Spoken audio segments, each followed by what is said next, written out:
dukkha-shokamaya-pradaha. Foods bitter, sour, salty, very hot, pungent, dry and burning, which produce pain, grief and disease, are relished by the Rajasika. It's interesting. The preference of Rajasika people is what they relish. It has a flavor of indulgence, demanding. If the coffee is not hot, I'm not saying you should drink cold coffee. No, not cold coffee, coffee that has become cold. Cold coffee is another thing to drink. But the coffee, you would be angry, you would be upset. So when you're Rajasic by nature, you're very demanding. Jayat uchishtam-api cha-medhyam bhojanam tamasa-priyam. Food that is stale, tasteless, putrid and rotten, also refuse and impure, is dear to Tamasika. So first of all, see, bhojanam, he uses the word bhojanam here. Bhojanam is taken from the root, Sanskrit root, uch, which means to enjoy. Again, the suggestion for Rajasic and Tamasic foods is indulgence. It's not as a means to an end, but an end in itself. So food is only a means to an end. What is the end? To keep yourself fit. What else do you need food for? You have the right type of food. That's all you need. But there is an indulgence that is suggested in Rajasic and Tamasic attitudes. So here he says, what is dear to Tamasika? First of all, he says, stale. Food that is stale. It may be after 2 days you will eat it. Because it has a better taste. It's stale food, but you would rather have that stale food. And then he says, Gatarasam is tasteless. See, the food is so tasteless, that's why nowadays you have to add sauces to drown the original taste, because originally it has no taste. So you add stuff to make it tasty, because by itself it has no taste. And bhuti is a funny term. It says decomposed, foul smelling. In Europe, they have some cheese, and I'll put it on the screen for you, because again you will think I'm imagining. They have, it's called surströmming in Sweden. It's fermented fish. It's one of the most putrid food smells in the world. Now here also we have dry fish. If you pass some place where they're selling it, you'll have to hold your nose. If you are Sattvic, if you are Tamasic, aha. It depends on what is your nature. I'm not saying it's right or wrong. It's up to you what you want to do with your life. We are only saying what happens with each nature. So there are people who eat this food. It's putrefied, decomposed. Not to talk of the Roquefort cheese in France. It actually has blue mold, fungus. The cheese that has fungus smells is very, very preferred. It's of high taste in certain countries. But what is this? It would be Tamasic food. And there's more. In China, they have eggs. They call it century eggs. We have that? Yeah, there you are. It's covered with clay and ash and soil for months, like we do pickles. And it has the smell of sulfur. See, what is that food we're talking about? And another one, which is kasu, it's called, most dangerous cheese in the world. It's illegal to have this cheese. They actually have worms, am I right? Live maggots live maggots in the cheese. I don't know if you can see this. Now we are not criticizing. We are only saying this is the range of tamasic food. I'm giving few examples. Otherwise you don't understand what is tamasic. So when you are tamasic, you can even try these foods. Not otherwise. Otherwise you'll say, no, can't even stand it. So that's what they're saying. Food that is stale, tasteless, putrid, rotten, also refuse, and impure is dear to the tamasic. That's the level of tamas. Tamas takes you down almost to the level of an animal. That would be your choice if you're tamasic. He continues.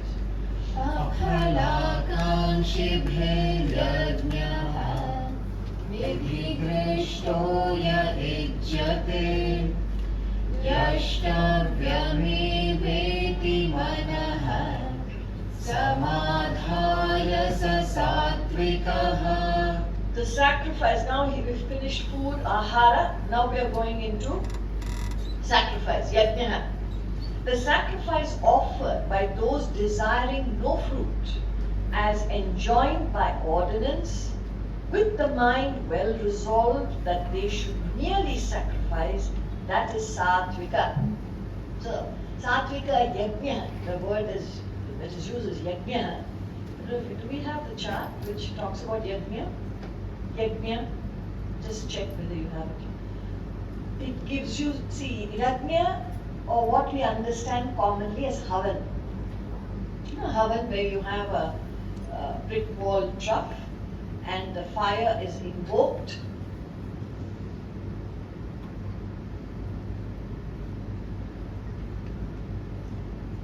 The fire is invoked, and in the Yajnashala, the priests are chanting the mantra. In our country, in the good old days, we are an agricultural country. So what people did is the participants of the yajna would bring in grains, various grains, and they would keep it in one part of the yajnashala. So you may bring one small bag of grain or a truckload of grain. It doesn't matter. Nobody's asked how much you've brought into the yajnashala, but it's all placed in one common area. And the participants, when the fire is invoked by the priest and the mantra is going on, each one picked up only a handful and offered it to the fire. So there's no distinction done. So here there's a brief description of what is yajna on the screen. There's a brick wall trough that represents the field of activity. It could be your office, it could be your home, it could be your state that you live in, the country, or humanity. It could be anything, whatever field of activity you're engaged in. And the offering, ahuti, is your individual effort. To the best of your ability must you offer your services, whatever you can, without grumbling. You know, otherwise people grumble. You know, whole day I'm working and these people are ungrateful. No. Whatever you can, offer gracefully. You do that.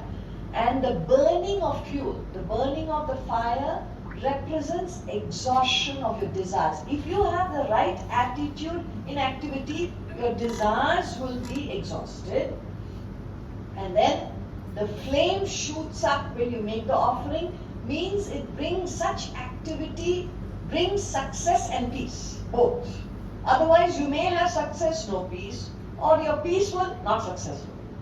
So when you have the yajna spirit, whatever we are talking about, which is sattvic, then you will have success and peace, and the remnants, you know, after everything burns out, the ashes remain, means there is a satisfaction in the work done, well applied effort, and the ash applied on the forehead in 3 lines means the desires are transcended. Now we have sattvic, rajasic, tamasic desires, all gunas. So when you perform activity in a yajna spirit, in time, not just now, it's all symbolic, you cross the gunas. You go beyond the gunas. Then what happens? You qualify to enter the temple, which means you realize yourself. Do we understand this? Anyway, some attempt we're making. So here he says that sacrifice. There's so much in a yajna. At least next time you're doing havan, instead of saying, Agi lao, ye lao, wo lao, jali karo, you tell the priest, because time ho raha hai, my son-in-law is coming, I have to serve food, please finish the havan. All sorts of things, we're distracted when the havan is going on. Now we try to understand what is the significance and apply it in life. It's not enough to just perform the ritual. Ritual is only a reminder to perform right activity in life. So that's indicated here. With mind well resolved that they should merely sacrifice. My life should be to serve and sacrifice. That should be resolved. Then you are sattvic. अभिसन्धायतु फलं दम्भार्थमपि चैव यत् इज्यते भरतश्रेष्ठ तं यज्ञं विद्धि राजसम्. That sacrifice offered seeking indeed not only fruit but ostentation as well. Know it to be Rajasika, O best of Bharatas. So that sacrifice offered seeking fruit. What do I get in return? I'll do Satyanarayana Puja. Why? Then my family will be blessed. If you have no assurance that your family will be blessed, you will not do it. So you want a fruit. The people go to temples and pray. Vedanta doesn't say you shouldn't do it. Bhagavad Gita doesn't say you shouldn't do it. Why do you go to a temple? When you go there, you ask for something. As if a reminder to God, you're forgetting me. Especially my family. My daughter has to be married. She is 29. Next year she will not be 30, she'll be 35. Because after you cross that, who will want to marry? There's so many reasons. So you will go and do all the pujas and all the rituals. Sacrifice you're doing, but for a fruit. As if a reminder. You believe you can please God by doing this. This is our concept. That's why I said the book had to be written, Theses of God. We have our own concepts. It presents this idea of God in a very rational way. So, if you don't, then you have your own beliefs, which you pick up in childhood. You're trained to think in a particular way because you're in a particular environment, a family. You follow what they have told you. What your mother told you, grandmother told you, uncle told you, grandfather told you, whatever they did, you just mechanically follow it without understanding what it is. So, sacrifice that is done to seek fruit. And then he says, not only seek fruit, by ostentation. You do it in public, for publicity, for profit, for showing off your status. The bigger the ritual, the grander the ritual, the more you believe you're sacrificed. And what happens? We give gifts. So the lady will go around searching for proper gifts because she must outdo the other lady who had a similar sacrifice done. This is the purpose of sacrifice, yajna or ritual. Diwali gifts. Who can give the most expensive gifts? It's ostentation. It's publicity. So that is the reason we do it. So that is, if you do so, that would be termed Rajasika. Though you're performing yajna sacrifice, it is not true sacrifice. It's not because you want to move to a higher realm and perform your actions well without desiring anything in return. See, I'll give you a difference. What is sattvic attitude? Martin Luther King puts it in a different way. See, these are thoughts you can pick up from anywhere in the world. Says, if a man is called to be a street sweeper, he should sweep streets even as Michelangelo painted, or Beethoven composed music, or Shakespeare wrote poetry. He should sweep streets so well that all the hosts of heaven and earth will pause to say, here lived a great street sweeper who did his job well. See, that should be our attitude. What a thought. It's a sattvic thought. Anything we do, you should put your heart and soul into it. It's not what you do in life that matters, but how you do it, why you do it. That makes it sattvic. We are looking for all the grand things to do. Your everyday activity. How do you function in your home? You should be a model to follow. Everybody in your family should look up to you. Whatever, you could be the father of the family, mother of the family, it doesn't matter. When you have the right attitude, you exhibit that. People pick it up, they appreciate it. But when you're Rajasika, you constantly want endorsements. How much I have worked for this family, these fellows are worthless fellows. Man will say that, woman will say that. No use. I only work. Nothing in return. You did not work in the first place. You're doing business with your family. How can you be honored? When you do it single, on your own, I don't want anything in return. Why are you doing it? Because this is what I ought to do.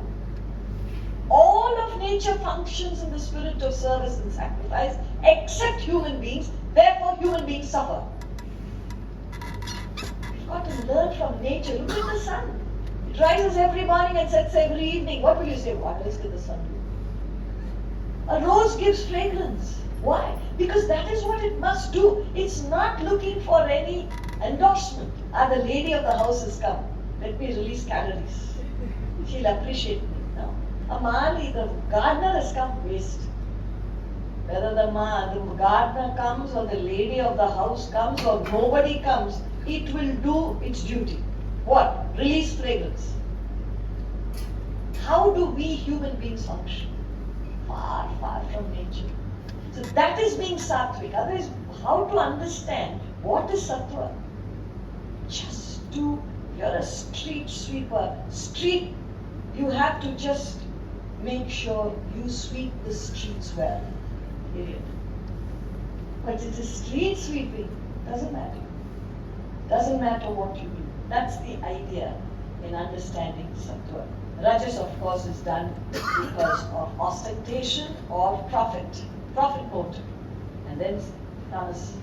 Vidhihinam asrishtanam mantrahinam adakshinam Shraddha virahitam yajñam tamasam parichakshate. Sacrifice which is severed from ordinance, in which no food is distributed, which is devoid of mantra, holy words of power, gift, and Shraddha, faith, is declared tamasika. So, Vidhihinam, severed from ordinance, means there are no higher values when you do sacrifice. There are no higher values at all. See, when you have a party, I'm not saying party is wrong. What is the value? What are you upholding? Maja. Let us enjoy. You go to Las Vegas. Has anybody been to Las Vegas? And only those people can understand Bhagavad Gita. How can you understand Bhagavad Gita if you have not gone to Las Vegas? Huh? Indulgence to the core.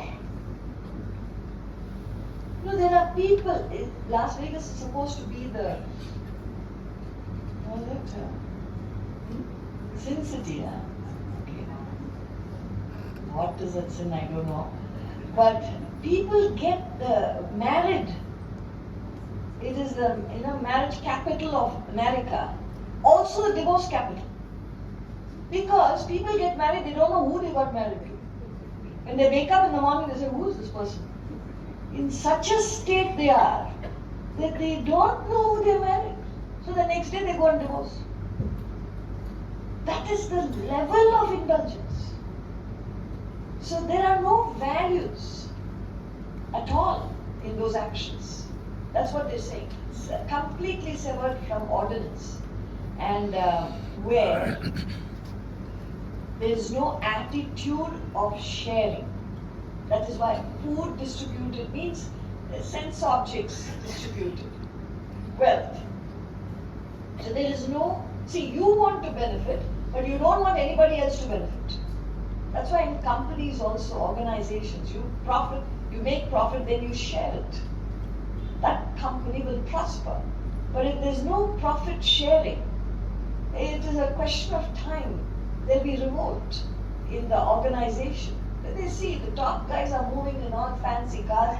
Down the line, people are not even having basic needs. How can such an organization continue? That is tamasic sacrifice. They're working for the company, but they're only satisfying certain set of people. So there is no distribution. That's what it means, distribution of food. Otherwise you think, oh, give food to everybody. No, it's distribution of what you have earned. And then he says, devoid of mantra. Mantra means an ideal, a goal, which is unselfish. There is no unselfish goal. And then he says, there is no gift. There is no shraddha. There is no consistency of purpose. So these are what make a sacrifice. Though it's sacrifice, it's hard work, but it remains tamasic.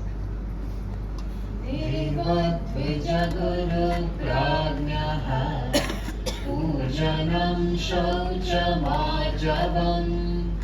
ब्रह्मचर्यमहिंसा च शारीरं तप उच्यते. Now this, from the 14th verse to the 16th verse, there are three facets of tapaha. We have done ahara. First of all, shraddha has been defined in 3 ways. Then we did ahara, food. And then we just concluded 3 types of sacrifice or yajna. Now we are getting into tapaha, austerity. The austerity, we'll try to understand that. Now here he talks about 3 facets of austerity.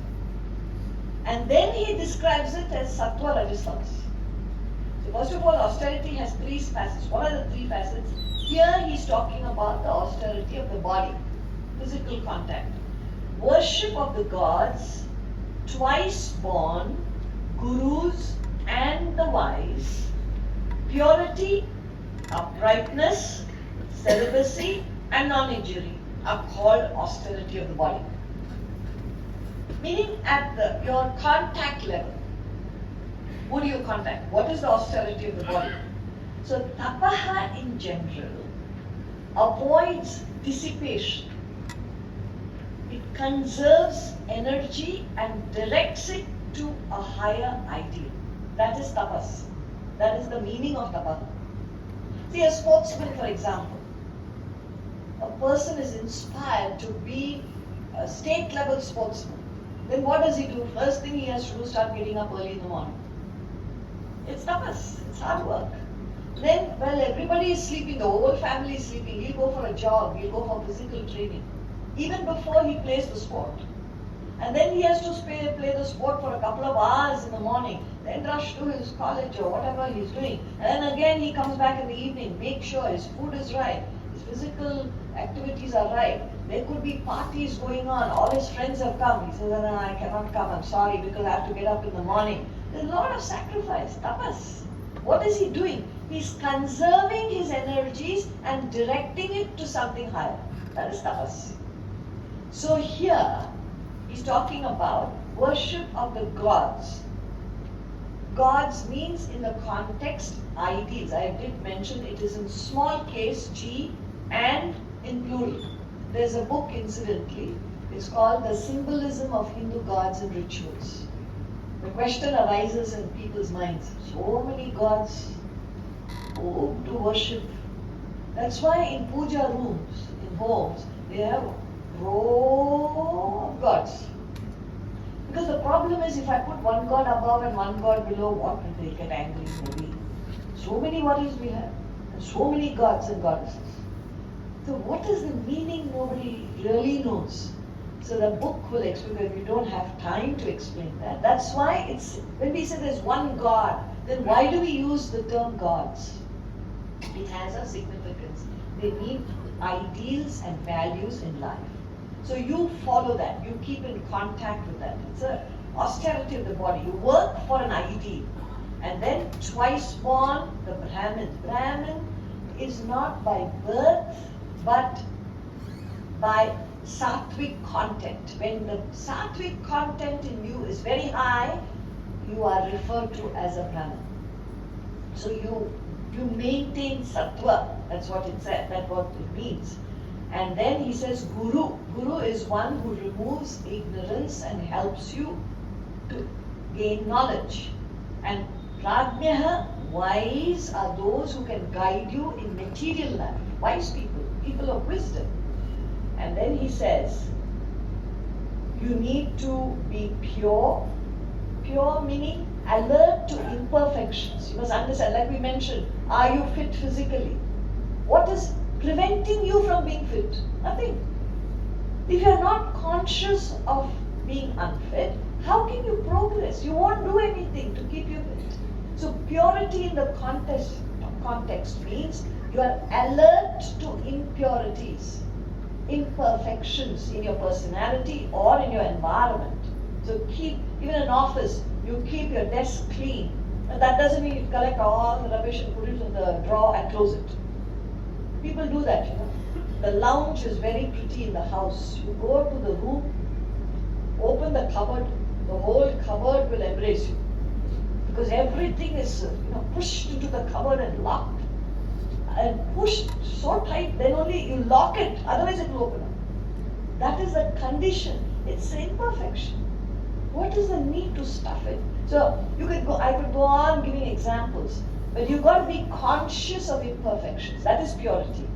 Uprightness is you uphold truth. You live a life of truth. That is being upright. Celibacy, when he says brahmacharya, is only self-control, not self-denial. So then you say, okay, married people, there is no celibacy. No. It's control of your activities, even in married life. But it has nothing to do with being unmarried. Celibacy is maintained even in married life. Any aspect of life. It's being controlled, self-controlled. And non-injury is not wishing to harm. Non-killing is not possible. Because as you walk into this classroom, you'll be killing so many insects. We don't know. So if you boil water, you're killing bacteria. So when you cook your food, you're killing bacteria. Purity of water. So you can't live a life of non-killing. But non-injury is an attitude that you don't want to hurt anything or anybody. So these are the principles of tapaha. And he continues at the physical level. And he'll continue in the 15th and 16th verse to complete tapaha and then describe sattva, rajas, tamas. Thank you very much.